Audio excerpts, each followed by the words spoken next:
Hey, what's up? This is James Stone from jamesstone.com. And in this video, I'm going to talk a little bit about the differences between layoffs in the United States and layoffs in Finland. And I would say, what? There's layoffs in Finland. And I think this is something in the news since COVID. But I used to have a lot of misconceptions when I first came to Finland and even up until quite recently. But I wanted to clear up some of them. So I've been through several layoffs myself. I won't say how many, but they always suck. They suck in Finland too. I don't know. I'll talk a little bit about the differences. The result is a little bit slightly different. The nuance is a little bit different, but the end situation is pretty much you're screwed, tossed out, like you provided no value and with not a lot of notice or way to recover from it, unless you happen to be lucky and put away a lot of savings. Okay, in the United States, I could talk about my first big layoff. I don't know if it's the only one, but I was working at a music magazine called Pulse Magazine, and I was a webmaster. That should give you a time frame of the date. And I worked for this music magazine. I've been around, I think, like 15, 25 years, long time, and it was put out by Tower Records, which was kind of pivotal in the music scene, local music scene where I was, and I think it was worldwide, and Japan had places in Europe, and was a cool place to work. And the music magazine was even cooler. And I had no indication. I just bought a car, like literally 3 days before. A brand new car. It was my first brand new car. Maybe it was 1 year old or something, I can't remember, but first one from a dealer. It was a quite nice quality car. And I was younger, much younger, in my 20s. And I remember pulling up in my car, feeling good about myself because I had a new car. And I remember the head guy there, Mike, he was just shaking his head, looking at me. And I thought, what the hell is he doing that for? But then I went inside and it was a bit weird. It's a weird space. It was kind of like an office space in the middle of West Sacramento, which is kind of an industrial area. And it was cool because all the walls were signed by famous rock stars and musicians, just everywhere. And so I went to the table and I got there a little late because that's how I used to roll then. I used to not show up exactly on time. And people were crying. Everyone was gathered around this table. I said, what's going on? And they were saying, like, they shut us down, man. They just shut us down. And people were doing shots of tequila on the table and crying. And people had been there a long time. And I felt bad. I didn't have the same kind of association with the organization as other people. But, and I didn't really know what to think about it because I was young and naive. But what happened? Well, I went to work that day and then I didn't have a job no more. Usually they handle things a little different in the U.S. It can be like they just turn off your keys or send you an email or a phone call or something and you just never go back to the work again. But we went there and we were able to clear out our things. I was there like half the day, not getting paid, I guess picking up my stuff, whatever. And that's how it works. In America, most places, it's at-will employment. What that means, it means that you can be fired at any time for any reason or for no reason and laid off, again, for no reason at any time with no notice. So it instantly happens. Now, what happens in America in that situation? Well, there's unemployment.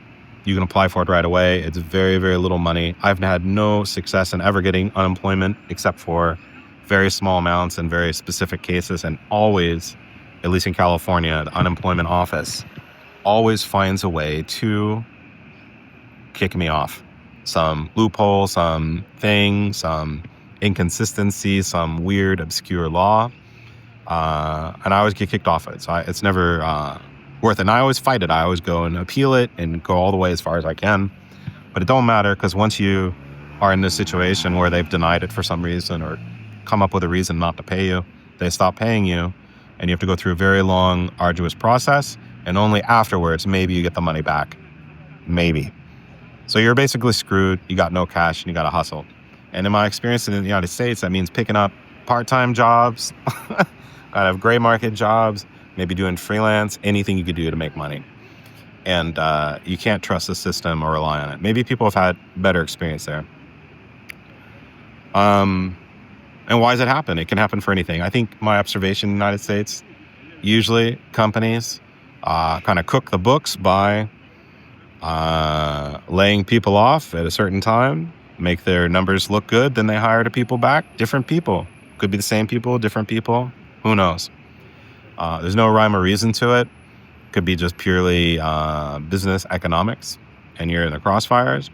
Could be anything. Now, one advantage there in the United States, in my opinion, is you can also have like yourself a Jerry Maguire moment, and this means you can go in it and say, I'm done. You don't even have to go in. You can just call up, send a message. You just don't have to go back to work anymore. And I've done that. I've done that in situations, and it's been all right. They say you got to give 2 weeks notice. This is like a courtesy in the United States. All right. So what happens in Finland when you get laid off? And I used to think that this is something that could be very, very rare or very unlikely. I used to pride myself on my permanent position and talk with my friends. But I found out permanent position don't mean much. Ever since COVID, it seems that companies have a very easy time of laying off or furloughing their employees. And there's different variations of that. Furloughing means they basically, and I think they have a different word for this, they will basically say you're laid off 30 days, then you come back, something like that. The other thing is they can lay you off temporarily. What does that mean? It means you were laid off, we don't pay you anymore, but you still work for us technically, and you have to give notice and quit and all sorts of other things. There's requirements there. So you kind of have like a pseudo job that don't pay you and you're unemployed, but you still have the job. And there's some benefits to that for some people in certain situations. And the other one is called like a final termination. And this is when you're laid off, just kind of like in the United States, like you don't have a job no more and you don't have a contract and that's it. Finito, done. So what's different about this process? Well, it depends on the size of the company you work for. And for very small companies, you could be laid off very quickly with no notice. So similar to the US. And there may have to be some compelling reasons.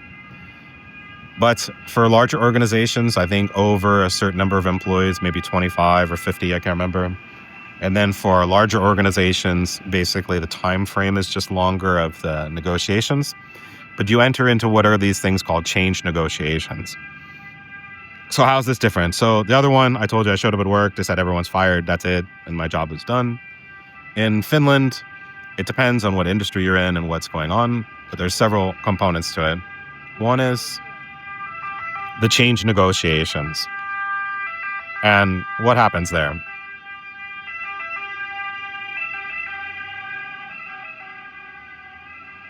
All right, wait for the ambulance to go past. Change negotiations, what happens?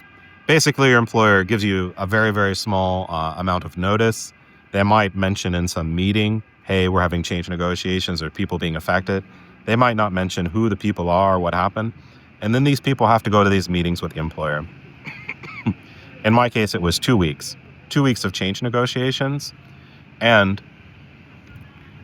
technically, what is it supposed to be? It's supposed to be a place in which the employees can negotiate with the employer to reduce the number of people being laid off or to change the situation or make some suggestions how they could do things differently in the business to avoid the layoffs completely. But what does this actually mean? It means you meet, maybe the employer will take notes if you ask for them specifically and to record it. These are provided with some organization later. And then what happens? Well, then you as the employees can be represented by someone in your union. Lately, at least in my experience, the union wouldn't represent us for some reason. Too many people being laid off at the same time. So no union representation means you go in solo and you talk with the employers. So I went into this thinking that it's like a real thing. I've heard it's a facade. And my experience is it's a facade because you go and give the employer a bunch of ideas. Hey, these are some things we can try. And then the employer comes back and they don't really do nothing. And then you just maybe argue with them. At least it's documented that you suggested something, but they don't really have to do nothing. So they come back. Maybe they give you some story about, oh, we looked into that, but we can't do it because of this reason. Or they just don't address it, or they skirt the issue. And you go through this process for 2 weeks. You meet a certain number of times. Every time it kind of goes on. And you can also ask for concessions. Now, this was something I was successful for, and I tried to argue for concessions for the entire group. But I was able to get some things like have the private medical insurance go a bit longer. I think some more employee beneficial choices about how to determine the final vacation payouts, whether we'd be forced to go on vacation before the layoffs and things like that. So you're at the end of this, and then what happens? Well, then it becomes what's called the notice period. And when you sign into a permanent contract in Finland, everybody has a notice period. And it's a two-way street. So both you as an employee, depending on which industry and what collective bargaining agreement you're bound by, have a set of agreements of like what you as the employee, based on the time that you worked at a company, have to legally give notice. I'm not sure what happens if you just leave, but it's not like the US. You're like, have your Jerry Maguire moment. You're like, I'm out of here. And then like a month or 2 months later, you leave. And people take vacation or something like that too. So then you have this notice period, and it can be just like 2 weeks, right? 1 week, 2 weeks, 3 weeks. In my case, it was a month because I worked, I think, 18 months. In other cases, I've worked longer. So then you get a bit more notice time. And basically, you're stuck there working for the employer during that time. Now, one of the concessions you can ask for if there's a job in which you don't really have work based on the situation is you can ask for a concession of being relieved of duties. And this basically means they still pay your salary, but you don't really work there anymore. And there can be, consequences to that too. Maybe you have to return the equipment early or other things like that. But it's something you can ask for. So how do they lay you off? How does this work in Finland? The most obvious one I've seen is for economic reasons. And so basically the company just has to prove, not really prove, but just argue that there has been some change in the market that changes their current economics. It doesn't mean they're going to go bankrupt. It doesn't mean anything exactly at all. It just means there's been some supposedly documented change in the market and the economics that they need to reduce staff in order to do something. And it could be anything. So it's again, it's a little bit like cooking the books, if we're talking about in the US. If the economics are slightly bad, well, then they can cook the books by laying people off to keep the profits higher or less negative or more even. And it's really the same thing. It's really in no way different than in the US. The only thing that's different is it takes longer. It's slower. They give you notice. You have to go to a lot of meetings and talk and have a lot of discussion about it, of which not much really gets resolved or changed. And then you have this long notice period. And they can even force you to take your vacation during that notice period too, which is something you're legally entitled to or accrue. Then at the end, you're laid off. And I won't talk about the unemployment and how that's affected or vacation payouts or anything like that. But that's how it is. What's different in America? So in America, so basically your company, what do they give you? They might give you some small concessions like, I don't know, it's really not very valuable, but they don't give you really any cash. They give you no severance, no nothing. It's possible to get this in another kind of like black ops way of laying people off, which is called a voluntary exit. I'm not going to talk about this here, but that's a way that companies in Finland are laying people off the books, cooking the books, without anyone knowing about it. So it's kind of a loophole, but it requires the employee to agree to the situation. Of course, maybe they don't have much choice in the decision either. In America, when you're laid off, there's almost always some sort of severance package. This has been my experience. So even at Pulse Magazine, I think there was a severance package.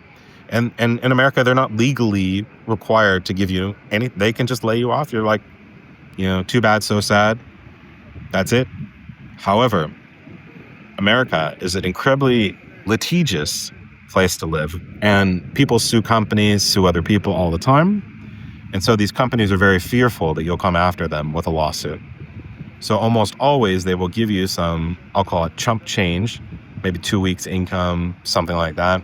Dangle it in front of you because you're pretty much screwed. You maybe can't even pay the rent that's coming up at the end of the month. And they give you this chump change and they make you sign off any sort of legal right to sue them or come after them or pursue any sort of consequence and maybe even discuss it or talk about it. This is also the case in Finland if you go for one of these voluntary exits. But if you're laid off through the normal process, that's not the case at all. But in Finland, I would call it a very not litigious society. And there's a specific reason for it. In the United States, when you sue someone, well, there could be a countersuit where they try to collect the money back from you, but there's really no consequence to suing someone other than your time and the money and the energy involved. Now, in Finland, when you sue a company or sue someone, if you lose, like if I sue my company for like wrongful termination and they mount a defense and I lose that lawsuit, meaning it didn't go in the plaintiff's favor, then I have to pay all reasonable legal fees and some other fees and other things. So it could be tens of thousands, 20, 30,000 euros or something like that.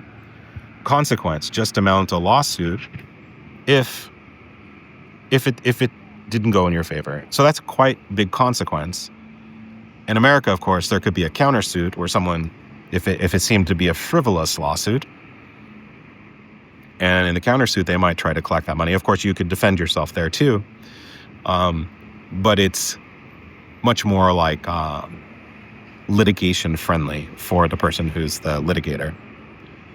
And there's also lawyers who will take on contingency, so they'll do it at no money. And if you can imagine, if they flipped that book the way it is in Finland, there probably wouldn't be so many lawsuits. But I don't know that it's a good thing. I don't know that it's a bad thing. It's just different. But it's something to think about. So this is a little bit about how being laid off in Finland is different than in the United States. From an American, grew up in America, and moved to Finland. I lived there 8 years, and I've been through several layoffs on both sides of the Atlantic. So what about you? Have you been laid off in the United States? Have you been laid off in Finland? Do you agree or disagree with what I'm saying here in 2025? Do you have some other thoughts about it? Maybe tell me a little bit about your experience. Love to hear from you in the comments. All right. And if you got laid off yourself this year, I'm sorry. I feel for you. Let's have some solidarity there too. You can like or subscribe or get me in the comments and we'll chat about it there. All right. See ya.